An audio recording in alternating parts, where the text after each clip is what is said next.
So I got my nephew. I picked up my nephew, right? Great Friday to you all before I start my rant. Can you open up this door and close it?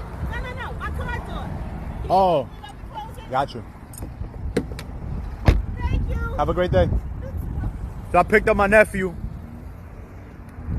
and brought him on a run with me. And I've been teaching him some of the tricks that I do with myself. Closing my eyes, asking questions, so on and so forth. That's how I picked him up. So on the way here, I had him ask a few questions. Like I had him ask about Karmic Yoga, how many years of Karmic Yoga he has to, give to life. I had him ask himself how many fights he needs to do. Like for me, it was 6 fights. Once I did my 6 fights to conquer the coward within me, that's all I needed. For him, he ended up getting 2 fights. But I brought him over here to this hill, and I told him, go do a lap. And when he came back up, I was thinking about giving him 1 more lap. But I was like, you know what? Nah, ask yourself how many. Like I said, I had him ask himself, how many more laps do you have? And he closed his eyes and he was like, how many more do I have? And it was like 3. I was like, I was only going to give you 1 more, but you're asking for more of yourself. And there he is down there. On you!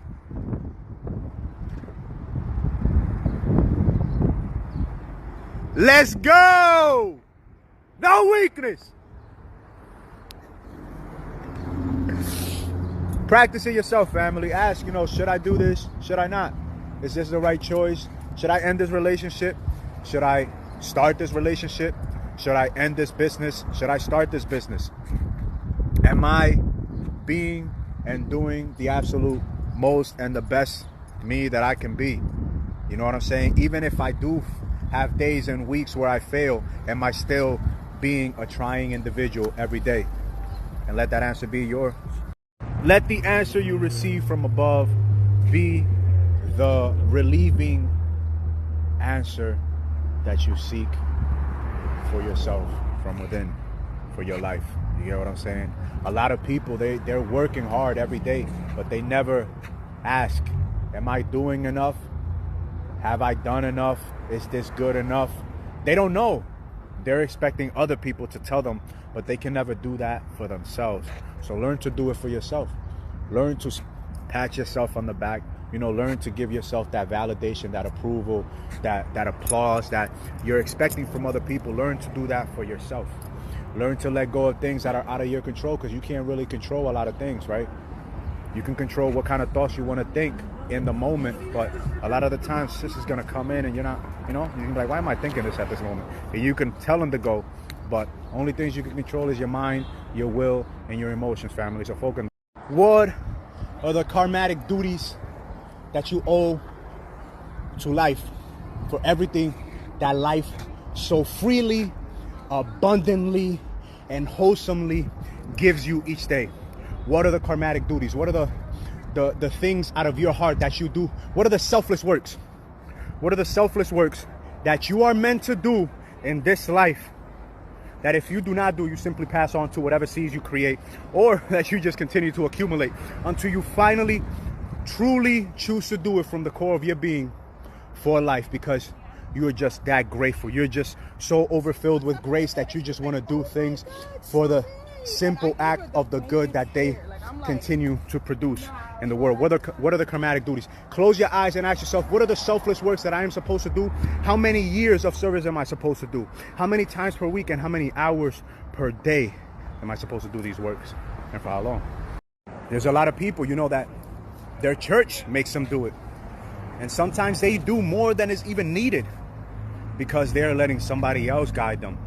But when you choose to allow there to be no mediator between you and your Lord, then you figure out those things for yourself.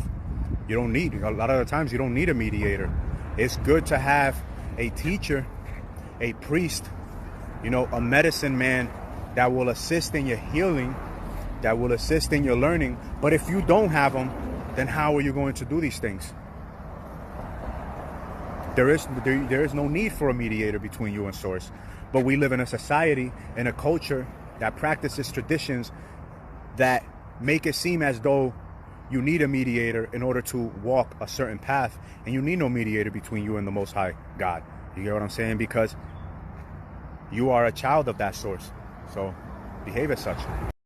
Close your eyes and ask. Just as you close your eyes to sleep, just as you close your eyes to meditate, close your eyes and ask, what are those things that I need to do that will bring me the fulfillment, the satisfaction, the peace of mind, the serenity, the joy, the pleasures that I truly seek out of life? What are those things?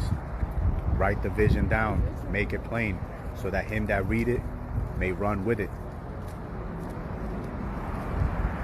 Once you get the vision out of your mind, it goes from being simple dreaming and imagination and wishing into being goals.